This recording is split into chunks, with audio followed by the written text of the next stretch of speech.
Welcome friends, welcome to coco maths. तो आज हम लोग देखने वाले हैं एक कॉन्सेप्ट टाइम एंड वर्क पे। तो टाइम एंड वर्क थोड़ा डिफिकल्ट सा कॉन्सेप्ट है मैथमेटिक्स में। इसमें बहुत से लोगों को प्रॉब्लम होता है, मुझे भी हुआ करता था।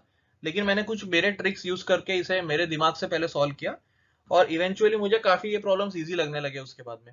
सो आपको भी अगर इससे डर लगता है और आप भी चाहते हैं कि आप इसे बहुत अच्छे से सॉल्व कर पाए, तो आप ये वीडियो अंत तक देखिए। और इसमें हम लोग कुछ कॉन्सेप्ट ऐसे सॉल्व करने वाले जिसकी मदद से हम कुछ नेक्स्ट वीडियोस में डिफिकल्ट से प्रॉब्लम्स बहुत इजीली सॉल्व कर पाएंगे। तो प्लीज आप ये अंत तक देखिए और प्लीज इस चैनल को सब्सक्राइब कीजिए। तो पहले चलिए देखते हैं कि लिखा क्या गया है। A can do a work in 15 days and B in 20 days. If they work on it together for 4 days, then the fraction of the work that is left is. तो मैं एक काम करता हूँ, पहले तो मैं A can do a work in 15 days and B in 20 days if they work for 4 days, then the fraction of the work. अब ये जो लिखा है ना, a work और the work, ये एक्चुअली कल्प्रिट होते हैं इन सब में, विच कॉजेस कंफ्यूजन। इन दो शब्द के कारण कंफ्यूजन होता है। अब ये जो वर्क है ये वर्ब है एक्चुअली, लेकिन ये जो वर्क है ये एक नाउन है। सो ये एक्चुअली क्वांटिफाइंग ये है, पैरामीटर है इस प्रॉब्लम का। ये एक काम है, ये याद रखिए। उस एक काम को करने के लिए 15 दिन लग रहे हैं ए को, और उस एक काम को करने के लिए 20 दिन लग रहे हैं बी को। तो अब एक काम करते हैं अपन लोग भी। मैं इस एक काम को लिख देता हूं, इसको मैं क्वांटिफाई कर देता हूं और अच्छे से। चलो मैं मान लेता हूं कि ये जो एक काम है, that is nothing but to eat 300 mangoes. अब 300 मैंगोज खाना ये एक काम है जो इन्होंने यहाँ पे सिर्फ एक वर्क करके छोड़ दिया है, इसलिए वो कंफ्यूजन होता है दिमाग में। 300 मैंगोज को खाना मैंने एक काम समझ लिया है, राइट। ए जो है वो takes 15 days to eat 300 mangoes, और बी जो है उसको 20 दिन लगते हैं टू ईट 300 मैंगोज। हाँ, अगर वो साथ में खाते हैं दोनों मिलके, तो अगर रोज ए भी खा रहा है और बी भी खा रहा है, तो वो कितने मैंगोज खा पाएंगे 4 दिन में? तो ये हम लोगों को निकालना है। ये क्वेश्चन है। तो यहाँ पे मैंने ट्रिक सिर्फ इतनी की है कि मैंने ये जो ये वर्क अवर्क है जिसके कारण कंफ्यूजन है, उसको मैंने एक्चुअली क्वांटिफाई कर दिया यहाँ पे। मैंने बोल दिया कि चलो 300 आम खाना एक काम है यहाँ पे। अब मैं आपको बताता हूँ ये इजी क्यों हो गया है प्रॉब्लम। अब अगर ए 300 मैंगोज 15 दिन में खा सकता है, तो वो एक दिन में कितने खाएगा? एक दिन में खा जाएगा 300 by 15 equal to 20 in one day. और अगर ऐसा ही मैं बी का देखता हूँ, 300 बाय 20, मैं 20 से डिवाइड इसलिए कर रहा हूँ क्योंकि वो 300 मैंगो 20 दिन में पूरे खा जाता है। तो मुझे निकालना है कि एक दिन में कितने खाएगा, तो ऑब्वियसली मैं उसको डिवाइड करूंगा 300 को 20 से। मुझे 15 मिल जाता है। सो अब मुझे यहाँ पे देखना है कि अगर ए और बी ये दोनों 4 दिन खाए मैंगोज एक साथ, तो कितने मैंगोज बच जाएंगे बेसिकली। पहले तो मैं ये देखता हूँ, मैं एकदम ही फ्रैक्शन पे नहीं जाऊंगा, वो हम आखिरी में करेंगे। अगर मुझे ये निकालना है तो मैं क्या कर दूंगा, सिंपल। तो ए अगर एक दिन में 20 मैंगो खाता है, तो वो 4 दिन में कितने खाएगा, क्योंकि अभी वो दोनों एक साथ खा रहे हैं। और अगर बी एक दिन में 15 मैंगो खाता है, तो वो 4 दिन में कितने खाएगा? तो 20 इंटू 4 इज 80।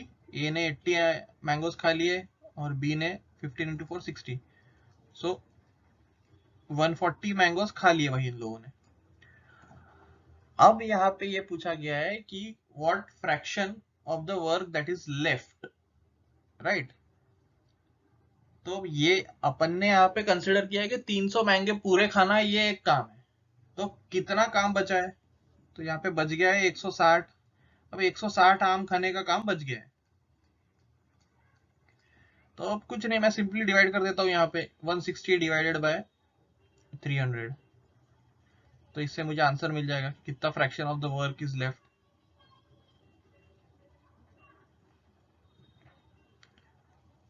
8 8 बाय 15 ये मेरा आंसर हो गया। सो ये कॉन्सेप्ट क्लियर करने के लिए हम लोगों ने ये मेथड यूज की। अब देखते हैं कि एक्चुअली इसे कैसे सॉल्व करते हैं। अब एक्चुअली होता है, अब एक्चुअली कंफ्यूजन इसलिए होता है एनसीईआरटी के बुक में क्योंकि वो लोग डायरेक्ट सॉल्व कर देते हैं, और वो लोग जो 1/15 ये लिखते हैं फ्रैक्शन के फॉर्म में, उससे कंफ्यूजन हो जाता है। तो मैं वो भी आपको बताता हूँ वो ट्रिक क्या है सॉल्व करने की। तो आई होप कि आपको ये अच्छे से समझ गया है, क्योंकि अगर आपको ये समझ गया है तो आप अब अगले प्रॉब्लम्स इसमें बहुत इजीली सॉल्व कर पाएंगे।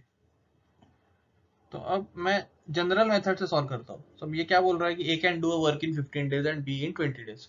सो अगर एक काम 15 दिन में पूरा हो सकता है तो ए एक दिन में 1/15 ऑफ द वर्क करेगा, 1/15। और वैसा ही अगर बी का पूरा काम 1/28 डे में, वो एक दिन में 1/20 काम करेगा। सो अब ये अगर दोनों काम करने बैठते हैं तो 1/15 प्लस 1/20 ये इनका एक दिन का काम होगा। तो बेसिकली हम लोगों ने ये 1 को 300 से रिप्लेस कर दिया था, इसलिए हमें वो इजीली सॉल्व करते हैं। तो यहाँ पे फ्रैक्शन बन जाता है तो डिफिकल्टी हो जाती है। सो अब वो 4 दिन में कितना काम कर लेते हैं, तो मैंने पहले ये निकाल लिया कि वो 4 दिन में कितना काम कर लेते हैं। तो मैंने इसलिए 4 से मल्टीप्लाई कर दिया क्योंकि ये इन दोनों का एक दिन में किया हुआ काम है। तो अगर मैं 4 से मल्टीप्लाई कर दूं तो 4/15 प्लस 4/20 हो गया।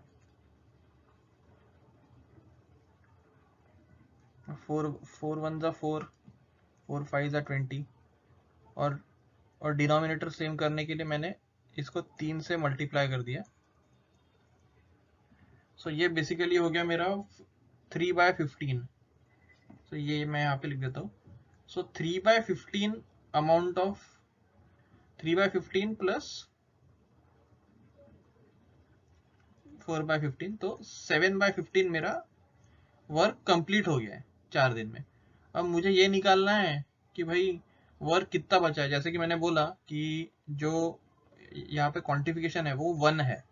सो एक काम पूरा हुआ है, एक काम पूरा होगा, तो मैं इसको 1 में से माइनस कर दूंगा, 1 माइनस 7/15, तो आंसर आ गया 8/15, जो हम लोगों ने भी निकाला था, लेकिन बहुत इजी तरीके से यूज करके और समझा भी था।